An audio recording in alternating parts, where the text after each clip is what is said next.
Assalamualaikum dan salam sejahtera. Selamat datang ke siaran TVPSS SK Tanjung Bunga. Hari ini kami akan membawa anda mengikuti aktiviti perkemahan peringkat sekolah. Pelbagai aktiviti menarik telah dijalankan bagi memupuk semangat kerjasama, kepimpinan dan disiplin dalam kalangan murid. Untuk mengetahui lebih lanjut, kita terus bersama wartawan TVPSS yang berada di lokasi perkemahan. Terima kasih kepada pengacara, saya kini berada di tapak perkemahan peringkat sekolah yang disertai oleh murid-murid daripada pelbagai unit beruniform. Sepanjang perkemahan ini, peserta terlibat dalam pelbagai aktiviti seperti mendirikan gadget, memasak, kawat kaki, pertolongan cemas dan mendirikan kemah. Untuk mengetahui dengan lebih lanjut, saya akan menemui penolong kanak kurikulum sekolah.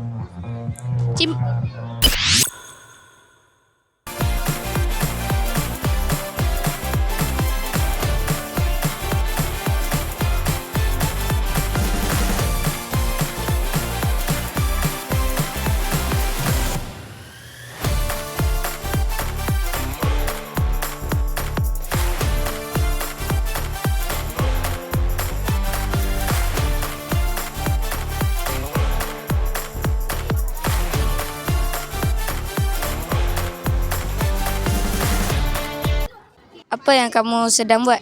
Kami sedang mendirikan kemah.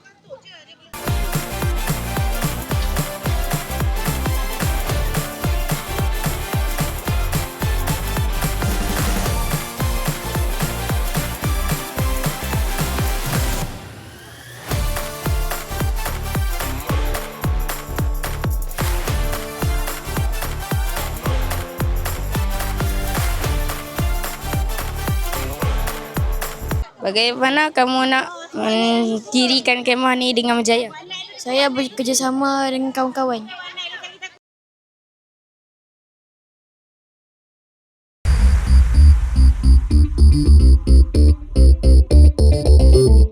Apa yang anda sedang buat? Membantu hayat teh. Bagaimana anda buat? Bubuh hayat panas, bubuh hayat teh, lepas tu kacau, lepas tu bergula.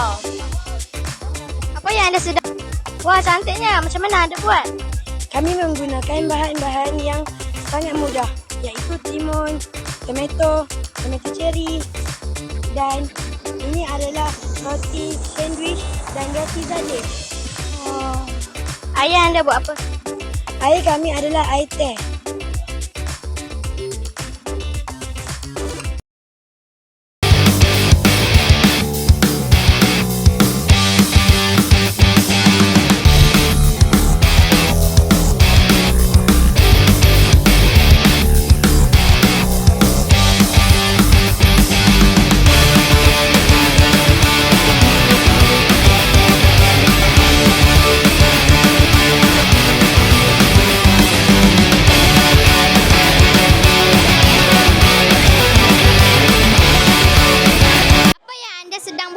Saya ikatan anduh tangan Apakah kain andu ini kegunaannya untuk apa? untuk tahan tangan luka.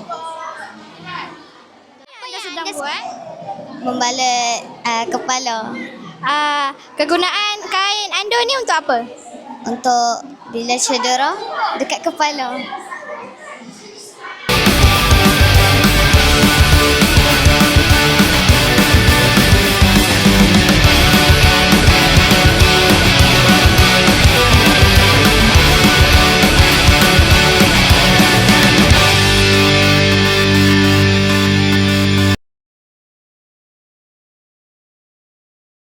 Terima kasih kerana sudi bersama TVPSS. Boleh cikgu perkenalkan diri terlebih dahulu? Nama saya Ustaz Firdaus bin Muhammad Saman, penjara unit uniform untuk tahun ini. Apakah objektif utama penganjuran perkemahan ini? Yang pertama adalah untuk membentuk sah-siah diri murid supaya jadi lebih disiplin, untuk membina kemahiran murid dan berdikari. Itu saja. Apakah harapan cikgu terhadap para peserta? Saya harap semua murid yang terlibatkan diri dalam perkemahan kali ini dapat mempraktikkan segala ilmu yang belajar dalam perkemahan ini di luar. Terima kasih atas pengkongsian tersebut. Okay. Terima kasih kerana sudah lakukan. Kami sedang membina tripod. Susah tak benda ini? Agak susah kerana ia memerlukan kerjasama. Dia melakukan kerjasama Dia memerlukan kawan-kawan untuk membantu kita. Apa yang anda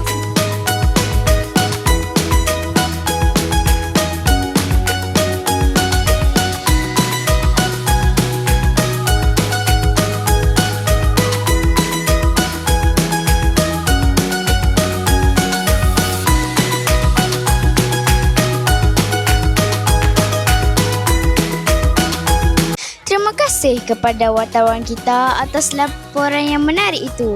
Semoga program seperti ini dapat diteruskan pada masa hadapan bagi melahirkan murid yang cemerlang dari segi akademik, kokurikulum dan sahsiah.